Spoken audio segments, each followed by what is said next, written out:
Assalamualaikum warahmatullahi wabarakatuh. Bismillah. Waalaikumsalam. Alhamdulillah. La haula wala quwata illa billah. Allahumma shalli ala sayyidina Muhammad wa ala alihi washabbihi kama la nihayata li kamalika wa adada kamalik. Para santri, wali santri, pemirsa juga subscriber. Ini hari Jumat, hari yang betul-betul membahagiakan. Tidak seperti hari Jumat yang lain. Karena pada hari ini hadir di pesantren kita orang-orang istimewa. Masih sangat muda, usia 15 tahun, tapi memiliki prestasi yang luar biasa. Terima kasih. Dan yang kedua, orang yang tidak lagi muda, tapi juga punya kualitas yang sama, dan kita bisa mengurut prestasi beliau. Mungkin sehari nggak cukup, tapi hari ini kita coba langsung bertanya kepada beliau. Assalamualaikum warahmatullahi wabarakatuh. Waalaikumsalam warahmatullahi wabarakatuh. Nina, saya kepingin tahu, saya dulu pernah pengen mimpi, tapi ternyata saya kecil biasa, remaja biasa, dewasa juga biasa. Lah kamu kecil sudah luar biasa. Itu gimana itu mulainya dulu? Ini banyak karena faktor keluarga saya, Bapak. Oh. Mereka semua juga Bapak atau aktivis ibu? Lingkungan, dua-duanya. Bapak atau ibu yang memberikan? Bapak ibu. Sering kali diajak ke tempat-tempat yang tercemar. Padahal dulunya saya sering bermain di sungai yang sangat bersih, sangat indah. Semakin saya besar, sungai menjadi sangat tercemar, Bapak.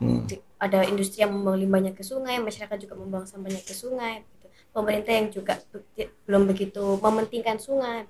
Ini membuat saya sangat prihatin dan khawatir juga, karena jika ini terus dibiarkan di masa depan malah akan menjadi lebih parah. Dan terus yang merasakannya kemudian adalah muncul ide, ini nggak beres ini, waktu itu langsung muncul begitu. Kemudian diungkapkan dalam menulis surat. Surat. Kepada siapa itu? Ke pemerintah. Diantaranya? Kalau yang menulis surat, saya juga menulis surat kepada pemerintah Amerika, Donald Trump. Dengan bahasa apa itu? Bahasa Inggris. Dengan bahasa Jawa. Jawa. Sampah impor. Bahasa Inggris. Siapa yang terima itu? Mereka, pemerintah luar negerinya. Pemimpin dunianya. Departemen luar negerinya. Gitu. Menulis perintah itu, surat itu gimana? Respon beliau? Respon dari Amerika, sekarang mereka sudah berkurang pesat 50%, dan dari kita, pemerintah Indonesia sudah memiliki regulasi yang membatasi batas kontaminannya hanya 2%. Sekarang kita membeli sampah kertas ke negara-negara yang sangat terpilah sampahnya, seperti Jepang dan juga Singapura. Dengan itu dengan kamu mendapatkan penghargaan dari berbagai tempat. Penghargaan di antara sekian penghargaan yang membuat kamu betul-betul bahagia itu dari mana?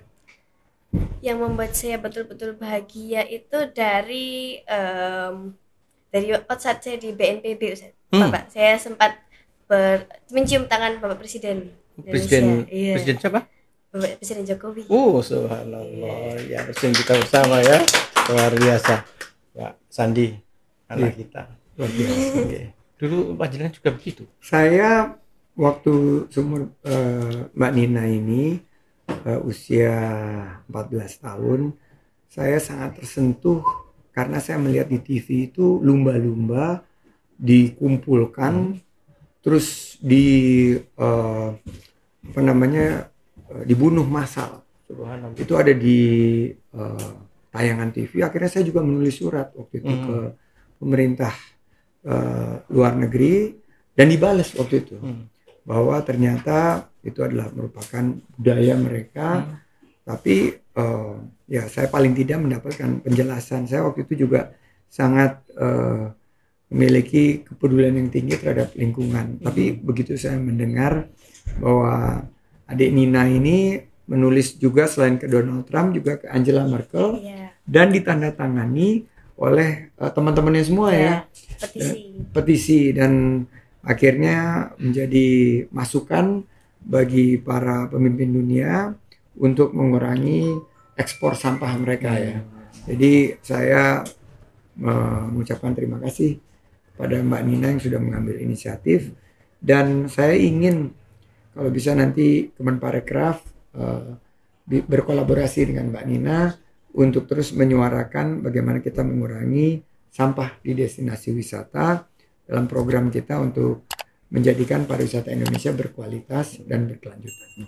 Para santri, kita menyaksikan dua orang yang usianya berbeda, tapi luar biasa dengan ide yang sama. Kita harapkan Nina ke depan seperti Ustadz Sandiaga Salahuddin Uno. Yang terakhir Pak Sandiaga, karena ini sudah dibengokkan sama pengen banget sih ngomongin lama ya, ya, tapi pengen makan juga karena ya, udah lapar, karena udah dimasakin sama Bu Nyai ya. Ini pesantren seperti yang jenengan sampaikan adalah potensi yang sampai hari ini masih terpendam, dan jenengan sudah melihat betapa banyak jumlah pesantren, juga berapa banyak jumlah santri. Itu kalau dimaksimalkan akan menjadi pesan yang panjenengan sampaikan tadi. Saya harapkan bisa disampaikan di sini untuk kami di Alamara khususnya, dan untuk pesantren di seluruh Indonesia. Yang dilakukan oleh Mbak Nina ini luar biasa ya, karena dia diundang sebagai narasumber termuda di forum Plastic Health Summit 2021 ini. Menurut saya sangat menginspirasi, dan jika ada 28.000 pesantren punya satu santri seperti Mbak Nina, berarti ada 28.000 pemimpin-pemimpin muda kita yang memperjuangkan isu-isu yang sangat penting untuk Islam yang rahmatan lil alamin. Karena menjaga lingkungan itu adalah memberikan rahmat kepada semesta alam, dan kita harus menjaga pariwisata kita untuk lingkungan yang lebih baik. Dan ini potensi yang luar biasa, dan saya yakin di setiap pesantren jika difasilitasi akan banyak kita temui nina-nina yang lain. Jadi saya ingin nanti Nina kira-kira mau nggak nih diajak kerjasama sama Kemenparekraf untuk menjaga lingkungan lebih baik? Mau sekali Bapak. Nah, ide apa nih yang kira-kira bisa kita langsung eksekusi nih di daerah yang nggak jauh-jauh di sekitar sini aja? Menyediakan layanan pengangkutan sampah TPS 3R dan juga mengedukasi massal anak-anak muda, terutama santri. Baik, kalau gitu ini merupakan program berikut ya setelah Santri Digitalpreneur, karena ada dua tren yang tidak akan terhentikan. Satu adalah digitalisasi, kedua adalah masalah sustainability atau keberlanjutan. Baik, mungkin ada satu pertanyaan penting untuk Pak Menteri, mumpung ketemu. Iya. Jadi Pak Menteri, saya sebagai aktivis muda sangat lumayan susah juga untuk mengajak anak-anak muda untuk mengurangi plastik sekali pakai untuk peduli lingkungan. Jadi saya mau tanya ke Bapak, bagaimana caranya saya agar anak-anak muda ini bisa mau percaya, mau mendengarkan saya, mau memulai aksi pengurangan plastik sekali pakai ini, Bapak? Kita akan mampu untuk memberikan keyakinan kalau kita bisa menjadikan diri kita sebagai contoh. To lead is to give example. Memberikan contoh yang baik itu adalah memulai dan akan menjadi sebuah gerakan yang tidak terhentikan.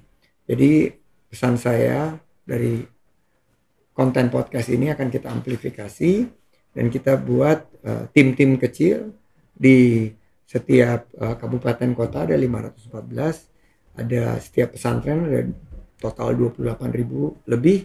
Kita buat tim-tim kecil untuk kita sebut sebagai tim kelestarian lingkungan. Nah, dengan itu sama seperti pramuka, mereka akan mengedepankan topik keberlanjutan ini dalam setiap keseharian mereka. Mereka akan mengurangi sampah, mereka akan peduli terhadap lingkungan, mereka akan hemat terhadap air, mereka akan menggunakan energi baru terbarukan, mereka akan kurangi carbon footprint mereka rajin menanam pohon, mereka tidak akan membiarkan kalau ada mangrove dirusak oleh sampah, dan lain sebagainya.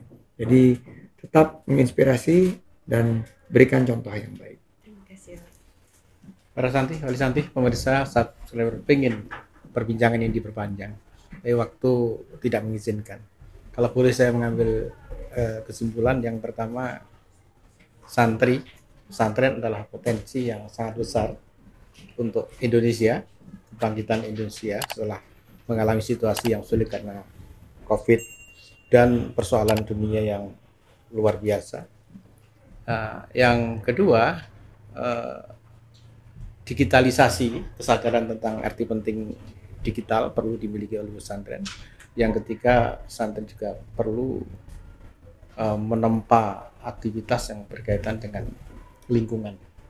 Kalau pesantren bisa mengambil peran dua ini, saya pikir pesantren tidak sekadar bisa bertahan dari perubahan, tapi pesantren akan benar-benar menjadi sebuah lembaga pendidikan yang solutif terhadap persoalan-persoalan yang berkembang di dunia. Doanya dari para santri, wali santri, pemirsa juga subscriber, anak kita Nina dan mentor pesantren kita, Ustadz Haji Sandiaga Solahuddin. Terima kasih kepada beliau bro. Dan akhirnya podcast ini saya pungkasi dengan kalimat wallahu muwaffiq. Assalamualaikum warahmatullahi wabarakatuh. Waalaikumsalam.